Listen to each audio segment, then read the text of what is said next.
Yes, it is I, your humble host, Bill Hatch, the third, coming to you live from the palatial studios of Bald Spot Productions here in the beautiful city of Irvine, California. Ooh, I almost said Santa Ana. That would have been quite a misnomer on my part. Uh, Joining me, for another very special episode of Not Quite After Midnight here on Saturday afternoon. Joining me from a more than acceptable safe social distance is my guest for this afternoon or this evening or whenever you happen to be listening to it, Erika Ann. Yay! Hi, Erika. How you doing? I'm great, Bill. How are you? So happy to be here. I'm so happy to have you, especially since we're going to be getting to broadcast your new song. Yeah, 9 days old it is. 9 days old. Wow, Nine. that's awesome. Not often you get to have a newborn on a podcast. Right? So what all's happened in the last 9 days then since you've dropped it? um, it's been kind of quiet, but actually, it has done better than my first single in its first 9 days. Which I was a nobody. I'm still kind of a nobody out there in the music world. Oh, Which it's okay though, because my other song has a lot of streams now, and I think that really helped push this new single and make it a little bit more popular earlier than my first one. So it's a process. It's music. yeah, yeah. Everything has its process. The podcast is about the same. It slowly but surely picks up listeners here and there, and all. So I think I can understand that. Tell us a little bit about your process. Um, How did you come up with the song? How did you start writing it? All that good stuff. Um, how did I write it? I was after I wrote my first song. I had a few songs that I had written before I wrote that one in anticipation of choosing a song to be my first song. Mhm. And then I re-looked at those songs after I did my first song and wasn't sure if any of those were the right ones for song number two. And during the networking group that I'm part of, and you are also part of, Music Network One, one of my fellow members at the time, Kevin Land, who is also a singer songwriter, Yep. had talked about during a session that we had together how he had done a 30-day kind of writing prompt where he just wrote a chorus a day for 30 days. And Yeah. so that was really cool. And so I decided I was going to do 30 days of 30 courses as well. And I did. I did all 30 days. Cool. And it was super successful. So then from those 30 courses, I went through and picked out my favorites and I wrote them in a different journal. And then I just went through and started giving each one a melody. So I would sing each chorus that I really thought resonated with me and that I could turn into a future song. And that's where song number two came from, was from one of those a chorus a day for 30 days. Nice. So you've got 30 songs in you. I have a lot already written. I actually, when I submitted to my producer, Emo Aladdin, a song for song number two, I had three songs completed. Um, One, I believe, was from before the 30 days challenge, and two were from that 30-day challenge. And so I wrote out the lyrics and I sent him the lyrics to all three songs and a rough vocal of me singing the melody that I had attached to each one. Mhm. And I'm a new singer songwriter. My first song was my very first ever writing and having a song done. And so that was really exciting. And so this time I'm still kind of new, and I sent him these three songs, and his feedback that he gave me when he came back after he had listened to them, he said that I thought that they would all kind of have a similar sound and feel to them because I am new, and I didn't take that as you know um, anything less than a compliment anyways. And then he said though, but he said each one had their own flavor and their own sound. And so he was really surprised that I was able to give him three distinctly different songs as someone who's very new to the songwriting process. So that was a very big, very big compliment coming from him. So I was really excited to hear that maybe it's not such a far stretch for me to be, writing music and creating to share with the world. No, no, I think you're very talented. Your first single, "The Ghost of Kurt Cobain," that was definitely a great song. I've listened to it many times, and I'm sure I'll listen to the new song, "The One That You Love," just as much. So, but tell us a little bit about yourself. What's your background? Do you have a musical background, or is this something new for you altogether? It is new to me altogether. I wouldn't say that I have a musical background. I don't play any instruments. I can play a little bit of one-handed piano. My dad had keyboards a lot. My dad is musical. My sister and my brother are very musical. My brother can play the guitar and some other instruments. My sister plays the clarinet.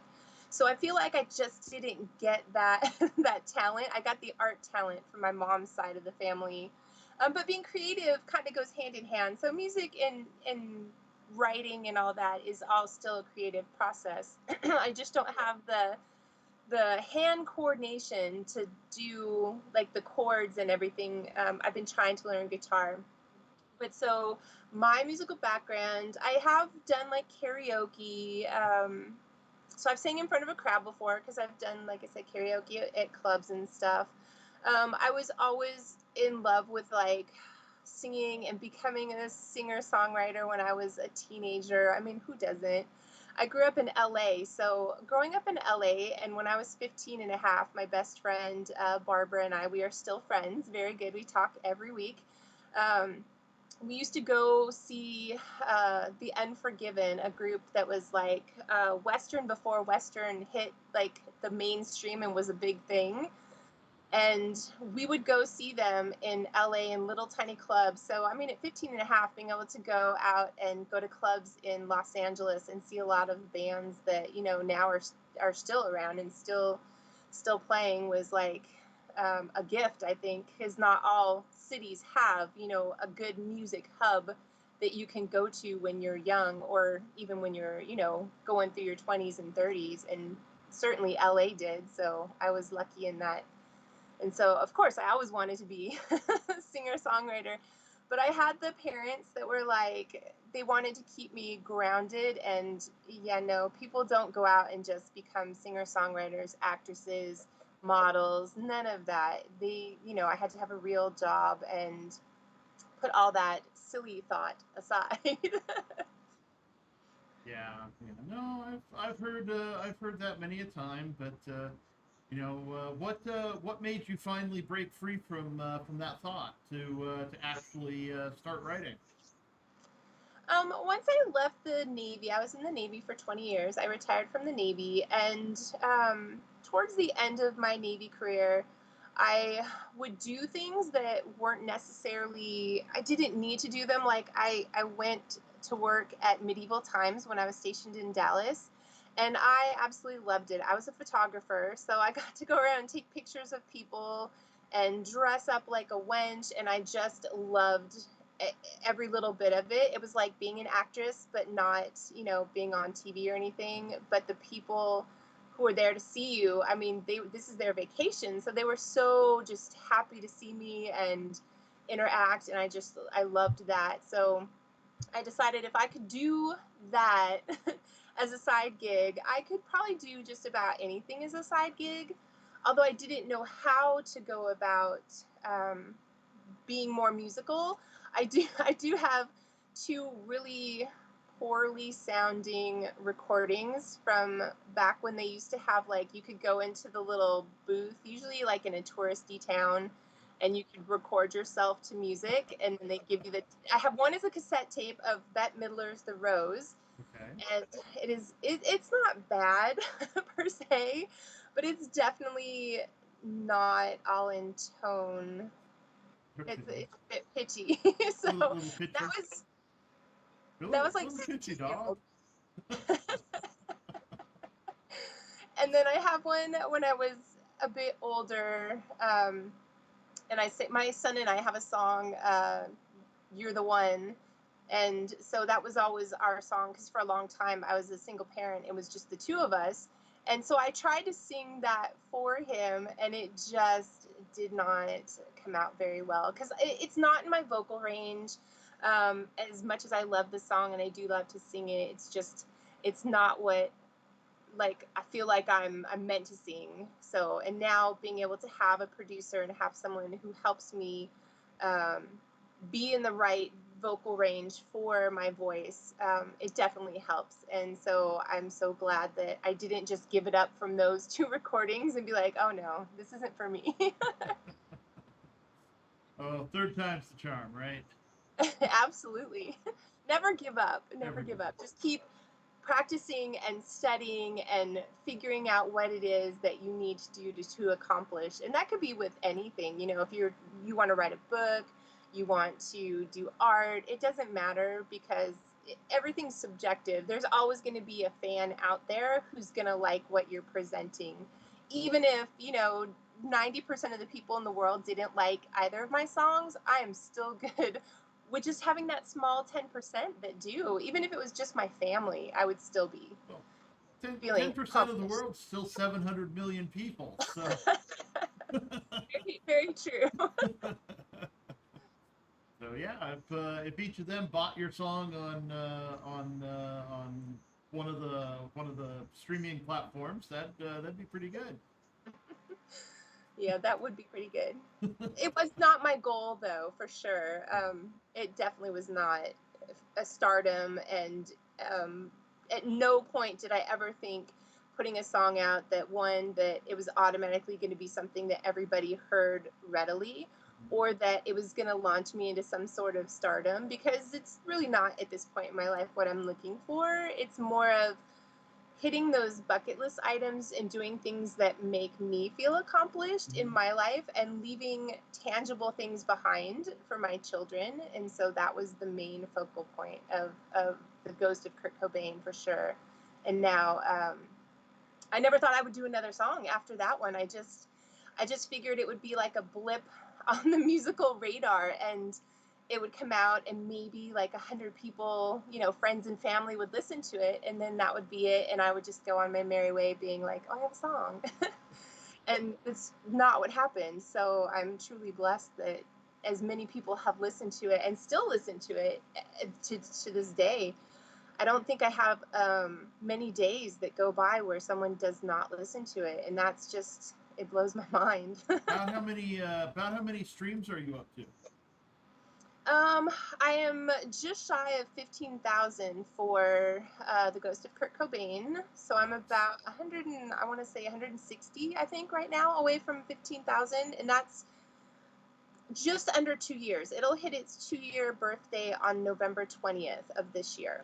Okay, that's cool. And then my new song has 56 streams in the first 9 days. And I Wow. think the Ghost of Kurt Cobain started out with maybe 15 in the first 2 weeks. So yeah, it's definitely gotten more exposure. But then of course people know me now from the first song, so those people who gravitated towards it are definitely checking out the new song to see if I'm still singing something that they're interested in listening to. Yeah, and I saw that you'd had some nice reviews from some people. Um, so that's definitely awesome. Um, Kid. where can people hear the new song, the one that you love? They can hear it on Spotify, iTunes, Apple Music. Is it Deezer or Dozer? Which I don't. I'm not familiar with it, but I know that it's on there. And I think it should be already on most streaming platforms because DistroKid is my distribution company, Mhm. and they send it out to all the major places like Instagram, TikTok. It's on all those. It might just take it a little bit, the first month, it might take a while for each one to trickle in, but it will be there eventually. Okay, cool. So plenty of places to hear. Yeah, we're gonna hear it here on through Spotify, just because it was easiest, and I like Spotify. It's pretty cool. Um, This podcast saved on Spotify, and I love it because it reminds me every time you put out a new episode of Not Quite After Midnight, it tells me. yep, it does. Um, let's see.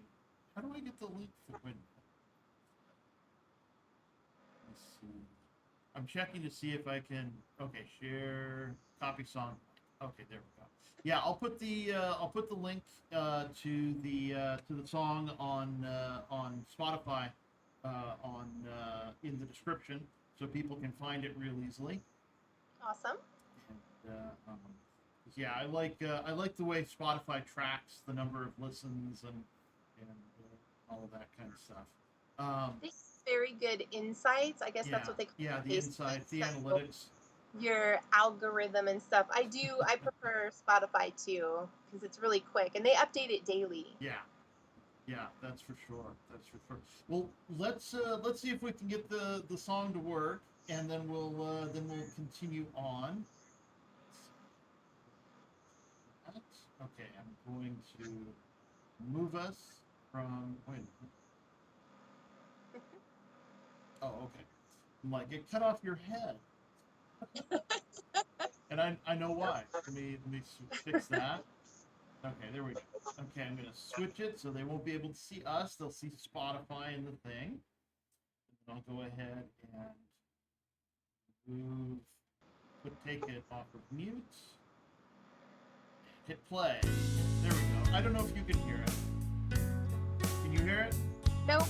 Oh, okay. Well, they should be able to hear it. Why can't I be the selfish one? In my mind there's a smoking gun. Turn blind eyes to your wedding ring. 'Cause to my lips your mouth I'd bring. Why can't I be the one you love?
almost went into the Ghost of Kurt Cobain.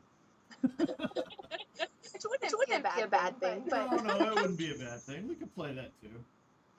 Now that I know how to do it and get music playing on the show, then shoot, I wanna play around with that. But that's a great song. I really like it. The world premiere. What's funny to say the world premiere. Spotify, another great thing about Spotify is it not only tells you like what cities your song is playing in, it tells you what countries your top countries are. And so far, I'm in 7 different countries for the new song. So exciting! That is And exciting. 9 days, it's already reached 7 countries. Wow, that's pretty cool. Yeah, I remember when I used to do the radio show on AM 830, tracking. We only did stuff on Facebook as far as tracking analytics goes. But we had at least 2 countries on every continent except Antarctica. So.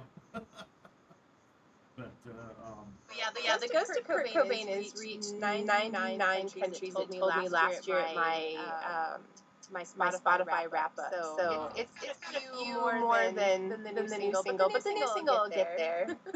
That's awesome. Yeah, it will. It will, I'm sure.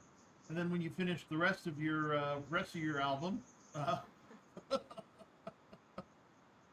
definitely, I get a new planner every year, and I do like a spotlight of the year, like a vision board that I want to accomplish each year. I don't always accomplish everything on the vision board.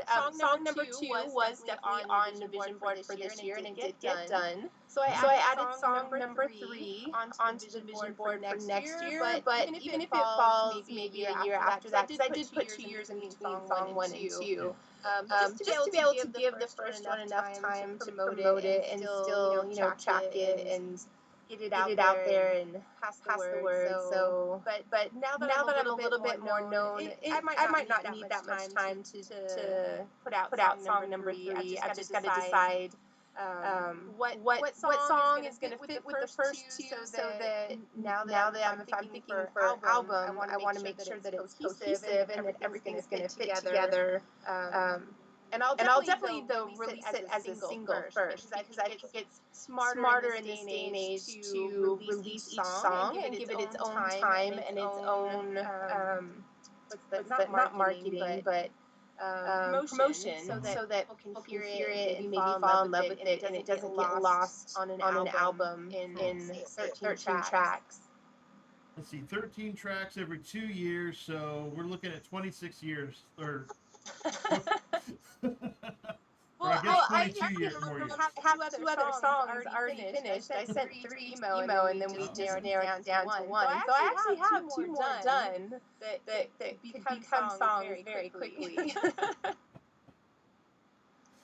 Oh, goodness. So what inspires you? For this particular song? Sure. This song is a... I don't know if didactic is the right word. It is a song not only for myself, but for some friends of mine who we just seem to find the wrong men in our lives, and a few of us have found someone that we believe could have potentially really been the right one, only for whatever reason. Either we're not available or they're not available.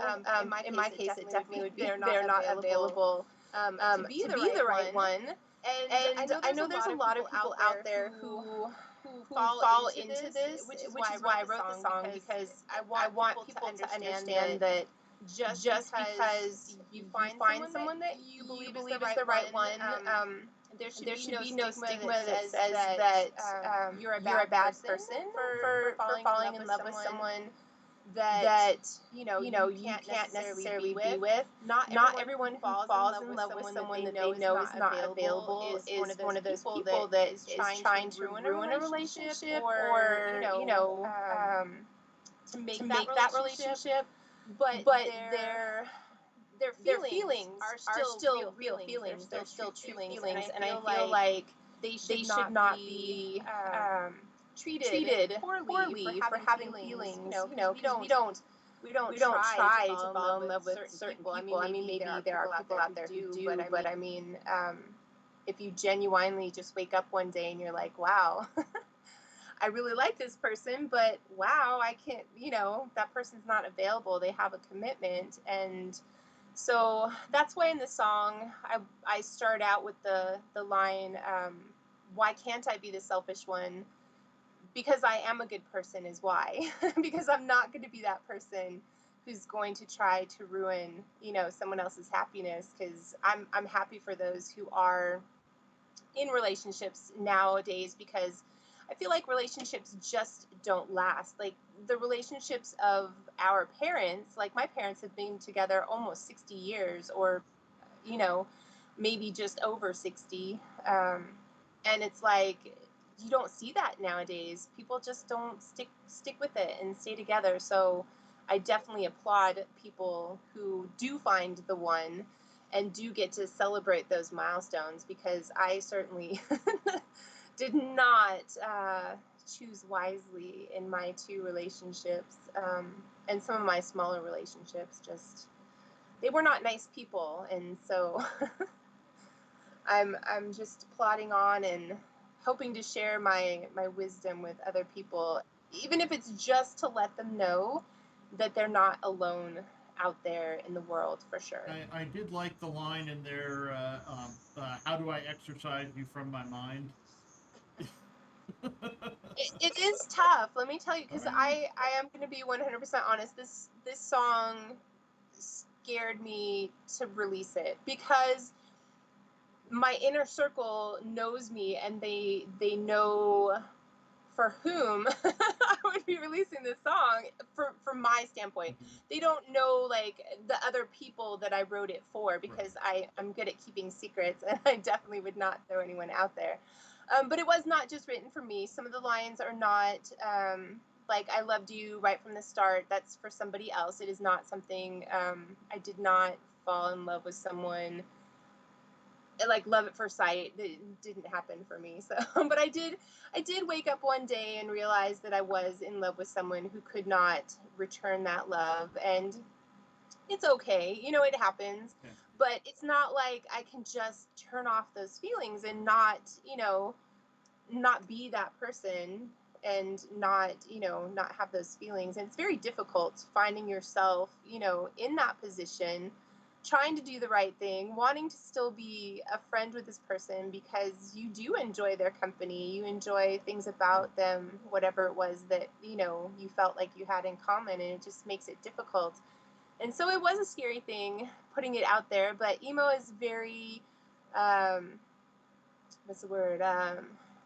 Very reassuring, and, I've listened to much of his music, and he has a lot of heartbreak music as well, that I definitely connect with, and he definitely puts himself out there as a person, and as an artist as well, putting those feelings out there, knowing the person that he wrote it for is going to hear it, and he just says, let those people be, and they can go on their way, and you can have your your song and get your feelings out there and connect with the people who they're in your same place. And so yeah, definitely. I'm definitely one of those people who can relate. My first one, um, she actually passed away, and I still can't. There's still a part of my mind that's occupied by her, and so definitely can relate to wanting to exercise someone from my brain. It's difficult, because no one tells us when we're children. Our parents always say someone's out there for you. And there are people that I've known from in the military all the way up until now who, like, I've known married couples where both of them were in love with someone else, but they they didn't want to disappoint each other and ruin, they were afraid to ruin their marriage that they had for either one of them to go the other direction. No one warns us that even if we get married to someone that we think is the right one, we don't know, for sure 100% that one person could still be out there. And if we meet them at the wrong time, there's no way to go back. And, it's not easy on anyone because people's feelings get hurt, and stuff happens. In the one instance of the two people who were both in love or married but in love with other people, my best friend in the military, her name was Terry, she actually passed away, and that freed her husband up. And I don't want to say that I was necessarily the one for him, but he did make a very hard play during his marriage and after she had passed away, and I did not date him or get together with him because he was my best friend's husband, and I just, I didn't want to be that person. And she never said in life, hey, if anything ever happens to me, you're free to be with my, it was never like that. And I'm just one of those people that I just couldn't cross that line. I couldn't cross any line. Like, I'm such a good person. It's hard being a good person, which is another conversation. Yeah, we're I'll, just not programmed to be good people. Yeah, I'll pin the scarlet A to my heart, and I'll love this person, even if it's for the rest of my life. I'll love him in my heart, but it doesn't mean that, if he's happy, then I'm happy for him in whatever relationship he's in, and I will just love him from afar. Yeah, well, that's just the way it is. We live in a broken-hearted world. I think we do. Well, makes great music. yeah. Well, that's what music's for. Part of what music's for. Who doesn't love listening to a good heartbreak song? Or I grew up on heartbreak songs. I listened to Air Supply, like, on a Walkman that I found, and a Air Supply tape that I also found, and I just listened to it over. I could sing you Air Supply right now without having to look at it because I sang it so much as a teenager. That's funny. Yeah, I do the occasional karaoke, but it's I've actually had somebody actually turned my microphone off once during while I was singing karaoke. That's how bad I am. So I think, just another shot of whiskey and that person's going to be a great singer. Just sit down, drink some whiskey, let the person finish their song. Okay, then show me the way to the next whiskey bar. I won't let them unplug the mic on you. Yeah, we gotta get the gang together for a mixer or something, or a karaoke night. Absolutely, yeah. I'm down. Yeah, get you down from your ivory tower up there on the north side. Absolutely. So, well, that's about our time. Don't wanna keep this going too long. But do you have anything else to say to the nice people? I will be back on Not Quite After Midnight on November the 3rd. Not for the same type interview as this, Right. but I will be back. So Yes, I know. It's so just a couple weeks.